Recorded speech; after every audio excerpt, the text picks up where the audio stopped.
トポロジーのボトルサコッシュ、皆さんご存知でしょうか。このブランドのバッグは他のものも含めて長いこと使っているんですが、これですね、このボトルサコッシュめちゃくちゃ気に入っています。いろんなシーンで使える名脇役なんです。そんなボトルサコッシュがいかに優秀かという点を今回掘り下げていきたいと思います。大きく分けて魅力は3つです。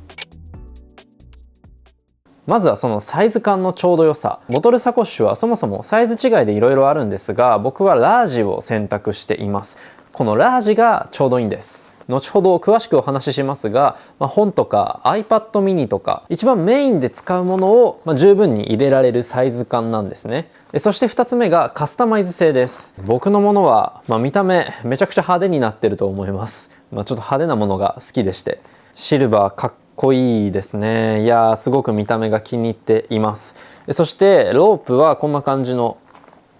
ツイストっていうんだっけな、3色のマルチカラーのものにしています。ちょっとロープが出ているのも好きなポイントですね。もうこんなに派手なチョイスをする必要はなくて、本当にいろんなバリエーションで選択肢が出ています。バッグの色はもちろんのこと、ロープの色、太さ、そして種類も含めて本当にいろんな選択肢があるので、お好みのものを見つけられるし、気分転換も簡単です。そして3つ目が軽量でコンパクトなこと。別にペラッペラというわけではないんです。しっかりとした生地感ながらバッグ本体の重さが気になることはほとんどありません。なので、いろんなものを詰めてもそんなに負担がないようになっているんですね。これら3つの魅力を踏まえて、僕が実際にこのボトルサコッシュをどんなシーンで使っているのか、具体的な活用例とともにご紹介していきたいと思います。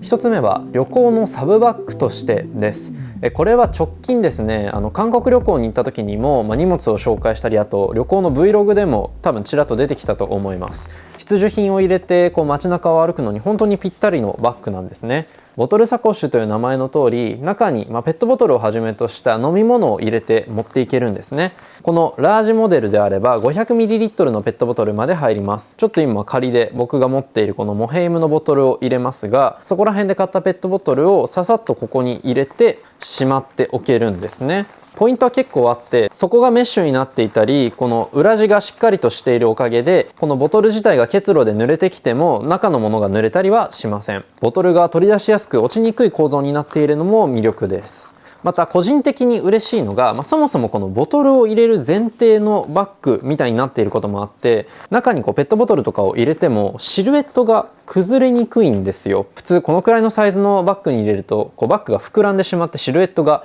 どうしても崩れがちだったりするんですが、そういったことはありません。どうしても外出中ペットボトルを持ち歩くとき、手に持っても邪魔だしなみたいなことあると思うんですが、もう全て解決します。中のサイズ感は本当に十分なので、例えばパスポートとかね、携帯、財布、そういったものを全て入れても、大抵の場合は問題ないと思います。海外旅行でこんなに派手なバッグを持ち歩くかという話は一旦脇に置いといて、すごく利便性としては高いバッグになってます。先ほどもお話しした通り、このバッグは iPad mini のサイズ感がぴったり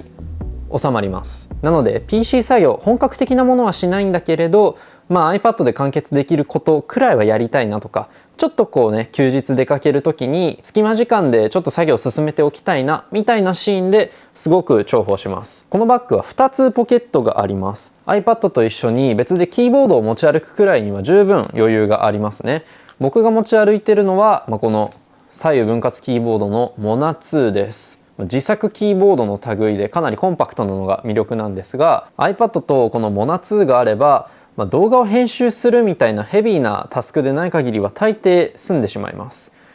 テキストを打ったりだとか、何か検索したりメールを返信したり、細々した作業を進められますね。最近だとクロードコードとかで AI に指示を出しておくっていうのにも便利です。でこの iPad につけているアクセサリーとして、このカバーがピタカのマグイージフォリオというカバーになっています。これもすごく相性がいいです。 iPad が PC に勝るポイントの一つとして、縦置きでも横置きでも使うことができるというのがあります。このピタカのケースであれば両方に対応ができるんですね。もう90度回転させるだけです。 AI 系のツール、チャットでのやり取りとかだと特にこの縦置きとの相性がいいので、最近はすごく重宝していますね。これさえあれば、ちょっとした休日のカフェ作業には十分です。あと iPad で雑誌を読んだりするのにも便利です。 D マガジンを契約しているので、僕が好きなような雑誌は大抵月額で最新のものを常に読むことができるようになっています。普段のタスクに集中するような向き合い方とはちょっと違う気分転換として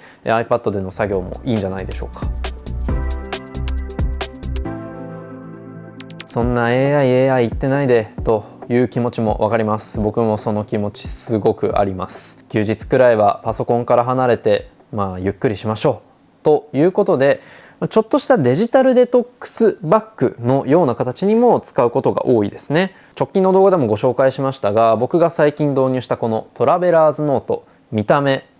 めちゃくちゃ可愛くないですか？質感がすごく高いので、レザーのカバーをはじめとしたカスタマイズ性の高さが大きな魅力です。中のリフィルとかペンクリップとか、このアクセサリーみたいなものも全部自分好みに変えることができます。デジタルとアナログどう併用するのとか、いろいろちょっと悩んでた時期もあったんですが、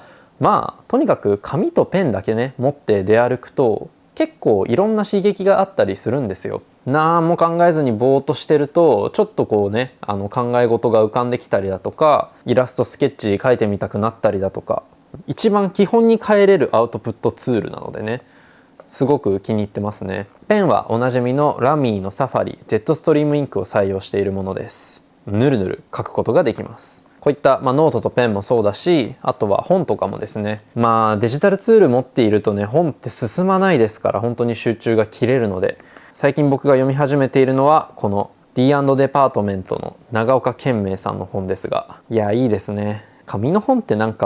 贅沢品だなってすごく思います。それぞれのシーンに持ち物を合わせつつも、ほぼ全シーンで入れているものが何個かあります。一つはですね、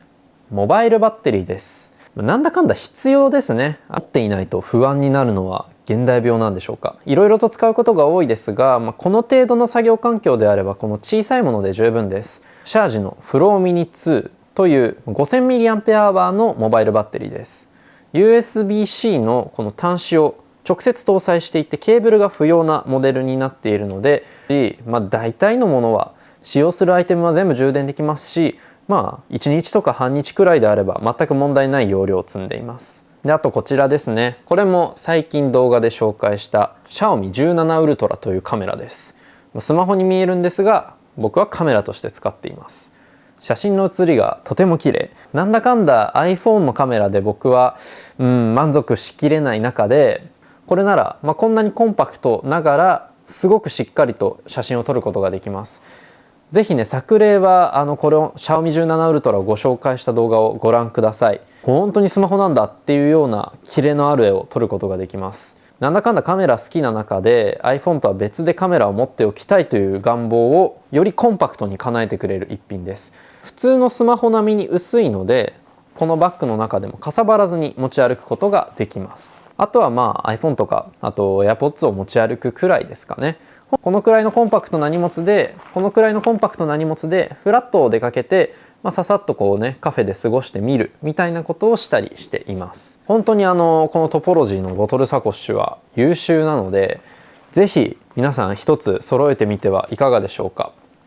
ここにハンドルがあります。あとここにキーループみたいなものをずっとつけています。本当は鍵とかをつけるアイテムなんですが、僕は何もつけずにただのアクセサリーとして使ってますね。メインバッグとして使うわけではないんだけど、休日とか旅行のサブバッグとして本当に名脇役として支えてくれるアイテムです。今後もこういった荷物やバッグをより洗練させていくという試みは続けていきたいと思います。このチャンネルでは他にもライフスタイルに関する様々な動画を載せているので、ぜひ合わせてチェックしてみてください。またチャンネル登録や高評価もよろしくお願いします。ということで今日はこの辺で。以上、なごみけでした。